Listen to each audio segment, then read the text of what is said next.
ఇప్పుడు మీకు చూపించే గుడి విదురాశ్వత నారాయణ స్వామి గుడి. ఈ గుడికి మెయిన్ దేవుడు వచ్చి రాగిమాను. మనకి మహాభారతంలో తెలిసే ఉంటుంది. మా ఇంటి దాచితో ధర్మ నిర్మాణ చనుడని మీచే కీర్తించబడుతున్నా ఈ విదురదేవుని కనలేదా? విదుర మంత్రి అని. ఆ విదురుడు నాటిన చెట్టే అశ్వతా చెట్టు. ఆ అశ్వతా చెట్టు రాగిమాను అంటాము, సంస్కృతంలో అయితే అశ్వత అంటారు. ఇంకా మెయిన్ వీడియోలకైతే పదాం. మీరు కొత్తగా ఏమన్నా మా ఛానల్ని చూస్తుంటే సబ్స్క్రైబ్ అయితే చేయండి. విదురనారాయణ స్వామి గుడి ఎంట్రన్స్లో అయితే ఉన్నాము. మనకి అక్కడ ఉండేదే గుడి విదురనారాయణ స్వామిది. ఎంట్రన్స్లో ఇంకా చూస్తే ఎక్కువగా నాగలైతే కనపడిస్తాయి. ఈ గుడి ఆవరణంలో 5,000కు పైగా నాగలైతే ఉన్నాయి, మీరు చూడొచ్చు. మీరు ఈ గుడిలో తప్ప ఇంకా ఎక్కడా చూసిండ్రు అన్ని నాగులు ఇక్కడ ఉంటాయి. ఈ నాగులు యాలంటే ఇన్ని పెట్టిండేది.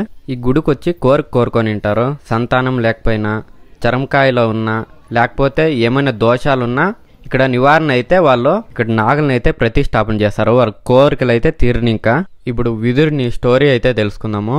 విదురుడు కురుక్షేత్ర యుద్ధం అయిపోయినాక తీర్థయాత్రలకు అయితే వస్తాడు. ఇక్కడే పెన్నా అనేది కూడా ఉంది. దాని పక్కనే మైత్రేయ మహాముని ఆశ్రమం ఉంటుంది. ఆశ్రమం దగ్గరికి వచ్చి మైత్రేయ మహామునితో అయితే అడుగుతాడు, స్వామి కురుక్షేత్ర యుద్ధంలో నా కొడుకులు, నా సొంత వాళ్ళు అందరూ చచ్చిపోయినారు, మనశ్శాంతి అనేదే లేదు, నేనేం చెయ్యాలా అని. అప్పుడు మైత్రేయ మహాముని తన తపాశక్తితో ఒక రాగిమలక అయితే ఇస్తాడు. నువ్వు ఈ రాగిమలకని పెద్ద అయ్యేదాకా చూసుకో. ఈ రాగిమలకలో బ్రహ్మ, విష్ణువు, మహేశ్వరులు కొలువై ఉన్నారు. ఇక్కడే నువ్వు తపస్సు చేసుకొని ఉండు అని చెప్తాడు. అందుకే ఈ ప్లేస్ కి విదురాశ్వత్థ అని పేరు వచ్చింది. ఇప్పుడైతే విదురుడు నాటిండే మాన అయితే లేదో, ఇక్కడైతే ఒక తుండు ఉంది. ఇదే నేను విదురుడు నాటిండే మానలో ఒక పీసు అనుకుంటాను. ఈ తుండుకైతే పూజ అయితే చేసినారు, చూడొచ్చు. గుడి పక్కలో అయితే ఉన్నాను. ఇక్కడ 2 రాగమానులు అయితే ఉన్నాయి. ఇక్కడే అనుకుంటాను విదురుడు నాటిండే రాగమాను. గుడి ధ్వజస్తంభము. ఈ పక్క అయితే విదురాశ్వత్థ నారాయణ స్వామి గుడి.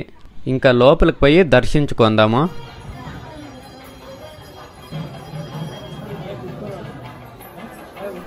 గుడి వెనకాలైతే ఉన్నాను. ఇక్కడైతే ముడుపులు అయితే కట్టినారో, పిల్లోళ్ళు పుట్టేదానికోసమేమో.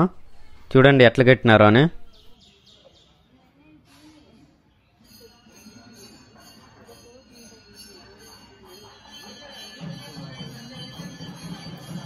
(1938) భారతదేశం అంతా గలాట్లు జరుగుతుంటాయి స్వతంత్రం కోసము.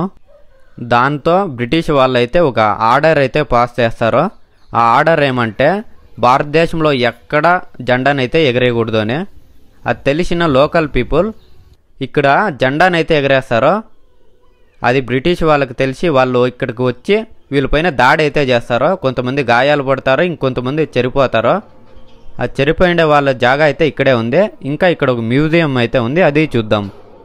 ఈ ఉద్యానవనంలోకి రావాలంటే మనిషికి 20 రూపాయలు తీసుకుంటారు. లోపలికి వచ్చినాక ఇక్కడ ఒక థియేటర్ అయితే ఉంది. ఈ ప్లేస్లో జరిగిండే హిస్టరీ అంతా ఇక్కడ థియేటర్లో అయితే చూపిస్తారనమాట. ನದಿಯ ಹತ್ತಿರ ಬಂದು ತಪಸ್ಸು ಮಾಡುವ ಸಂದರ್ಭದಲ್ಲಿ ಒಂದು ಅರಳಿ ಸಸಿಯನ್ನ ನೆಟ್ಟು ತದನಂತರ ತಪಸ್ಸಿನಲ್ಲಿ ತಲ್ಲೀನರಾದರು. ಹಲವಾರು ವರ್ಷಗಳ ನಂತರ ಆ ಅರಳಿ ಮರ ಬೃಹತ್ ವೃಕ್ಷವಾಗಿ ಬೆಳೆದು ಅಲ್ಲಿ ಒಂದು దైవ స్వరూప ಬಂದು ఉద్యానవనం అయితే గ్రీనరీగా ఉంది, చాలా క్లీన్గా ఉంది చూసేకి. దీని పక్కలోనే మ్యూజియం అయితే ఉంది, చూడండి ఇదే మ్యూజియం. దీంట్లోకైతే మళ్ళాకైతే పదాము. జెండా ఎగిరేసి చెరిపోయినారు అంట కదా, ఆ ప్లేస్ దగ్గరికి అయితే పదాము.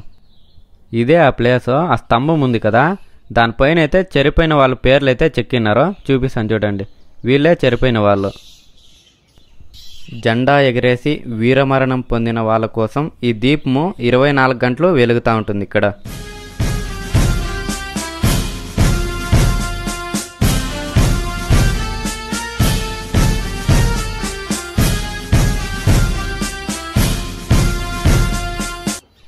ఇప్పుడైతే మ్యూజియం లోపలికి అయితే పోదాము.